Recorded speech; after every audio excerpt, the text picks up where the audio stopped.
air ini akan menjadi akar dari santet itu sendiri.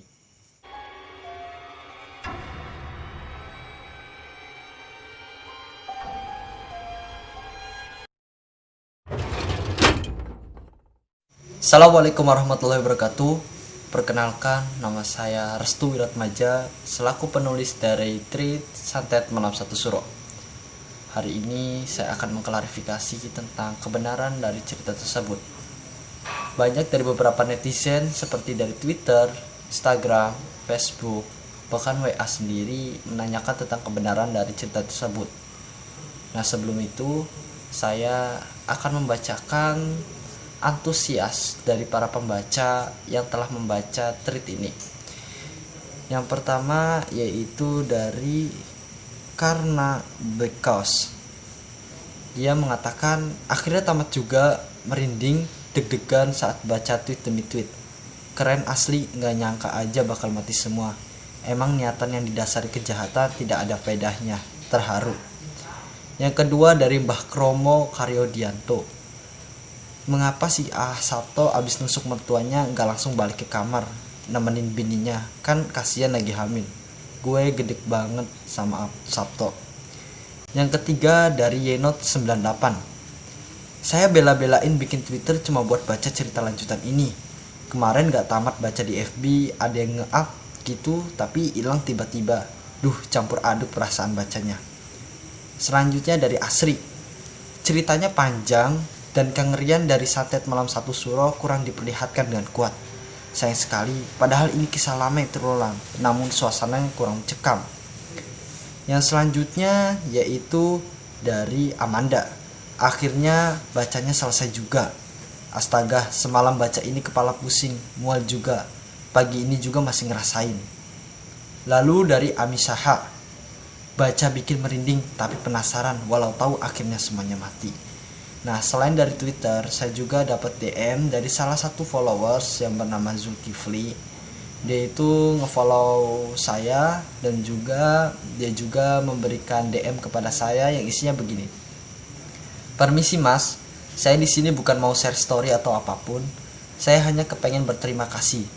Treat yang Santet Satu Suro itu ngena banget.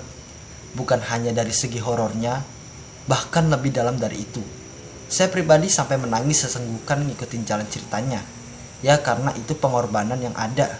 Dan apa-apa saja yang terdapat dari kisah tersebut merupakan perpaduan antara cerita horor dan romantisnya dapat. Terima kasih karena sudah menyajikan cerita semacam itu. Oke, saya di sini akan mengklarifikasi tentang kebenaran dari tweet tersebut. Tweet ini sebenarnya sudah lama saya pendam karena ada beberapa cerita yang harus saya up dulu.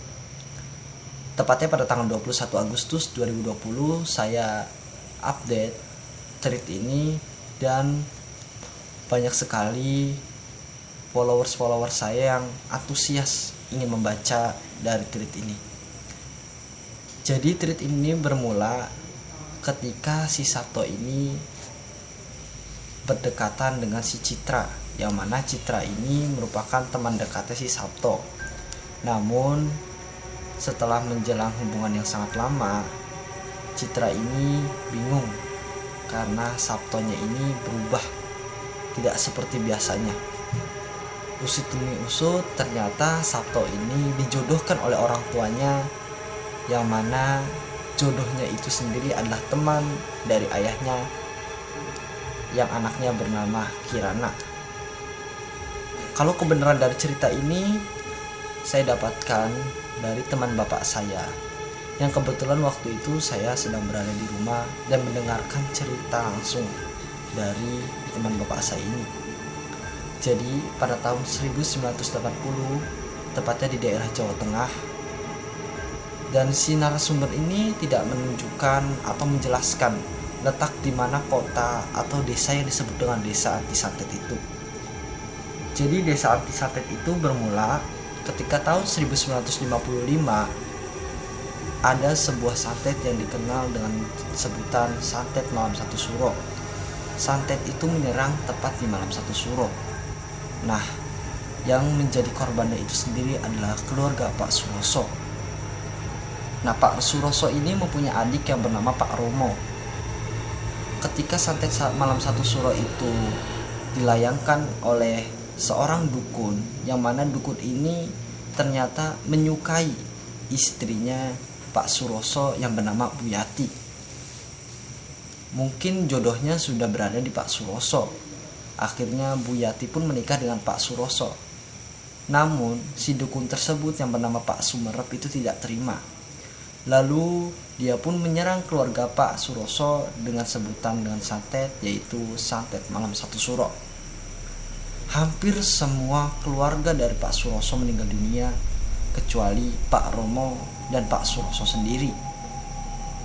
Kemunculan Pak Romo ini ketika berada di pertengahan cerita, yang mana setelah meninggalnya Pak Suroso, ternyata Pak Romo ini sudah tahu gerak-gerik dari Sumerep atau dukun tersebut.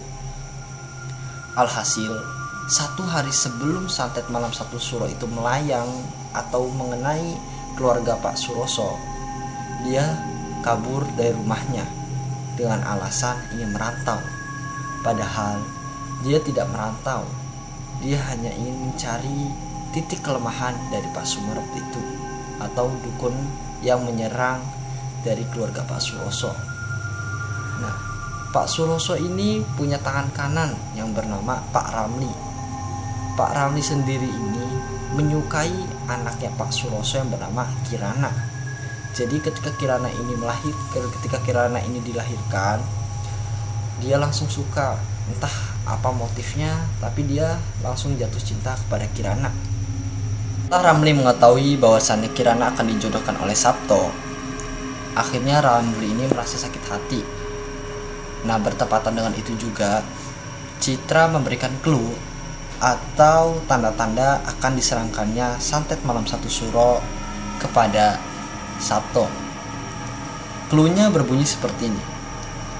Ketika malam gelap gulita, bulan purnama redup, dan bunga kantil bertebaran, maka santet malam satu suro akan menyerang keluarga Sabto dan juga Kirana. Nah, pada saat itu juga dia menanyakan kepada orang tua dari Sabto. Orang tua Sabto sendiri orangnya berpositif thinking. Dia tidak memikirkan bahwasannya itu adalah sebuah ancaman. Namun dari sini ternyata ada kejanggalan-kejanggalan sebelum santet itu dilayangkan. Di antaranya, ketika berada di rumah Sabto tersebut ada sesajen, yang mana sesajen itu sangat asing. Yang kedua, bunga kantil yang bertebaran. Dan yang ketiga, yaitu ditemukannya kelabang di bawah kasur Sabto. Lanjut, ketika hari pernikahan Kirana dan juga Sabto. Ketika hari pernikahan Kirana dan Sabto, ternyata Citra ini sudah mempersiapkan. Jadi Citra ini bekerja sama dengan Sumerep, yang mana Sumerep ini dulunya pernah menyukai Bu Yati, yaitu istri dari Pak Suroso. Namun jodoh berpihak kepada Pak Suroso yang menikahi Bu Yati. Jadi Sumerep ini ternyata menyukai Bu Yati, namun cintanya kandas, dan akhirnya yang menikahi Bu Yati adalah Pak Suroso. Pada saat hari pernikahan itu tiba, Citra disuruh oleh Sumerep untuk memberikan sebuah wadah, yang mana wadah itu terbuat dari bambu yang dilapisi dengan plastik dan berisi air. Air itu sudah diguna-guna atau sudah diberikan mantra oleh Sumerep, dan dia menyerahkannya kepada Ramli. Kenapa menyerahkannya kepada Ramli? Karena pada tahun 1955, ketika santet malam satu suro itu pertama kali menyerang keluarga Pak Suroso dan juga Bu Yati, Ramli ini adalah orang yang diselamatkan oleh Sumerep. Bahkan Pak Suroso sendiri tidak ingin menyelamatkan Ramli, dan akhirnya Ramli diselamatkan oleh Sumerep, dan Ramli pun bekerja sama juga dengan Sumerep, yaitu ingin menghancurkan keluarga Pak Suroso. Dari sini ada keterkaitan antara Ramli, Sumerep, dan juga Citra. Motifnya mereka sama, yaitu masalah percintaan yang kandas. Nah lanjut, ketika air itu diserahkan kepada Ramli ini awalnya tidak terima karena dia tidak mau lagi masa lalunya dibahas. Namun melihat rasa sakit hatinya itu lebih besar, akhirnya dia pun menyetujui untuk memberikan tetesan air yang berada di wadah itu yang nantinya akan diteteskan di sebuah jamu.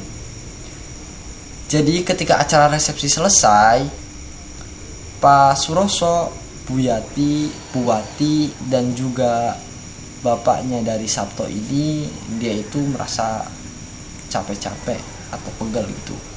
Si Ramli ini membawakan 3 buah gelas berisi jamu yang sudah ditetesi oleh air yang diberikan oleh Sumerep kepada Ramli, yaitu diserahkan kepada Pak Mulyo, Bu Wati, dan juga Pak Suroso.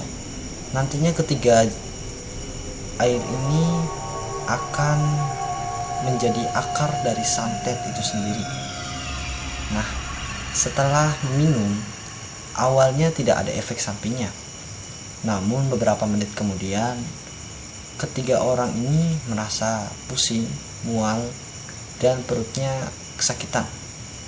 Lalu tanpa disengaja mereka bertiga pun pingsan, yaitu Bu Wati, Pak Suroso, dan juga Pak Mulyo. Dalam kejanggalan ini, akhirnya Maman yang sebagai tangan kanan dari Pak Mulyo merasa curiga dengan tindakan dari Ramli, yang mana Ramli di sini orang yang menghidangkan minuman kepada Pak Suroso, Bu Wati, dan juga Pak Mulyo. Maman ini akhirnya menanyakan dari mana asal jamu itu. Namun Ramli menjawab bahwasannya jamu ini diracik sesuai dengan apa yang racikannya biasa diberikan kepada Pak Suroso. Lanjut setelah itu, Pak Suroso, Bu Wati, dan Pak Mulyo ini tidak sadarkan diri hingga berhari-hari. Akhirnya lambat laun kecurigaan terhadap Ramli pun makin membesar. Jadi Ramli ini ketahuan bahwasannya dia telah memberikan racun di dalam jamu itu. Namun apa daya, akhirnya Ramli ini dia tidak bisa menolak, dan memang dia membenarkan bahwasannya dia meracuni. Selanjutnya, manakala si Ramli ini telah menjelaskan hal sebenarnya, namun argumennya ini ditolak mentah-mentah oleh Maman. Dan akhirnya Ramli ini membenci Maman. Karena apa? Karena Maman mengetahui semuanya apa yang telah disembunyikan oleh Ramli. Karena saking kesalnya, keesokan harinya Maman pun ingin dibunuh oleh Ramli. Namun tindakan ini diketahui oleh Sabto, dan Ramli pun gagal untuk membunuh Maman karena Sabto melindungi si Maman. Tapi dari hal ini Ramli pun berhasil kabur dan dia menuju ke Padepokan Sumerep. Di sana dia merencanakan sesuatu agar bisa membunuh Pak Suroso, yang mana akan menjadikan sebagai korban dari santet malam 1 suro. Ketika malam harinya, Pak Suroso ini merasa ada yang aneh karena matanya ini selalu melotot ke arah langit-langit kamar. Lalu tanpa disadari, ternyata Pak Suroso ini sedang diserang oleh Gede Duwur, yang mana Gede Duwur ini adalah sebagai utusan dari Sumerep. Jadi di santet malam 1 suro ini, ketika seorang telah dijadikan korbannya, yang pertama dari hidung, mulut, dan juga telinganya akan keluar darah. Lalu lambat laun pernafasannya akan sesak, pembuluh darahnya akan hancur dan meninggal seketika. Lanjut, penyerangan berikutnya yaitu kepada Bu Wati dan juga Pak Mulyo. Nah, penyerangan Buati dan Pumulyo pun sama, yaitu kedua orang ini merupakan akar dari santet malam satu suro, yang mana buahnya akan diserangkan oleh Kirana. Kirana ini akan menjadi target utama dari penyerangan santet malam satu suro. Setelah dirasa telah selesai semua, Buati dan juga Pak Mulyo meninggal, Maman pun tidak terima. Dia pun segera diberikan instruksi oleh Romo, yaitu adiknya dari Pak Suroso, yang datang ketika 1 hari setelah meninggalnya Pak Suroso untuk mengorbankan diri dan menjadi mata-mata di Padepokan Sumerep. Hal yang mengejutkan terjadi.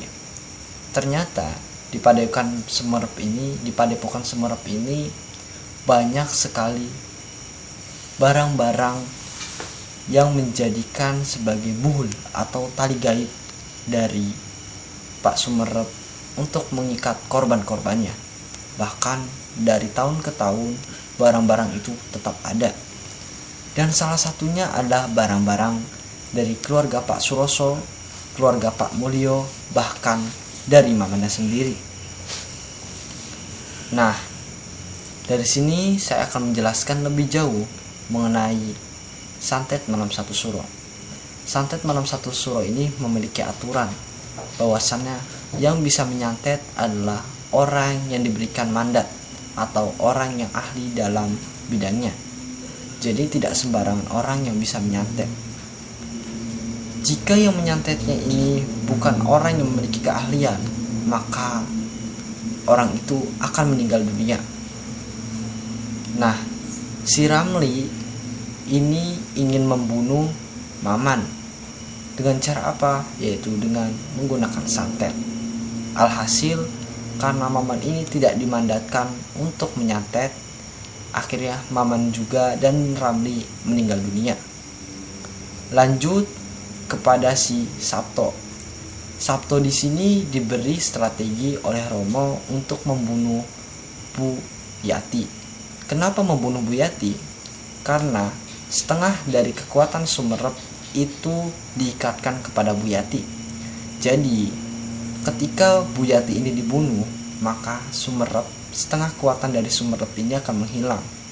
Nah, dari situlah Romo yang telah dulu datang ke Padepokan Sumerep itu akan menyerang Sumerep. Alhasil, Sumerep ini berhasil dibunuh oleh si Romo. Namun kejadian naas tertimpa oleh Romo sendiri. Ketika dirinya ingin membunuh Citra, ternyata padepokannya telah terbakar dan dia pun terbunuh oleh reruntuhan kayu yang berada di padepokan itu sendiri. Sumerep telah meninggal, jadi tidak ada lagi yang bisa melakukan santet malam satu suro. Namun yang terjadi adalah Citra yang telah dendam kepada Kirana, dia pun melayangkan santet itu sendiri. Jadi Citra ini juga tidak diberi mandat untuk memberikan santet kepada orang lain. Jika Citra ini menyantet orang lain, maka dirinya juga akan mati. Alhasil, ketika Citra berhasil membunuh Kirana, dia juga pun tewas dengan naas. Oke, saya akan mengklarifikasi mengenai tweet ini. Jadi, pada tahun 1990 ternyata Sabto itu meninggal dunia. Sabto pun menceritakan ini sebelumnya kepada temannya. Nah, dari situ santet itu benar-benar sangat berbahaya di mata Sabto. Karena apa? Karena Sabto akan menjadi saksi sejarah bahwasannya santet itu benar-benar ada. Nah, Sabto ini memiliki teman. Nah, temannya inilah yang akan dijadikan narasumber yang mana tweet ini bisa ditulis. Jadi ketika itu sudah lama sih sebenarnya ceritanya, namun karena saya baru up di Twitter, itu memberitahu kepada bapak saya.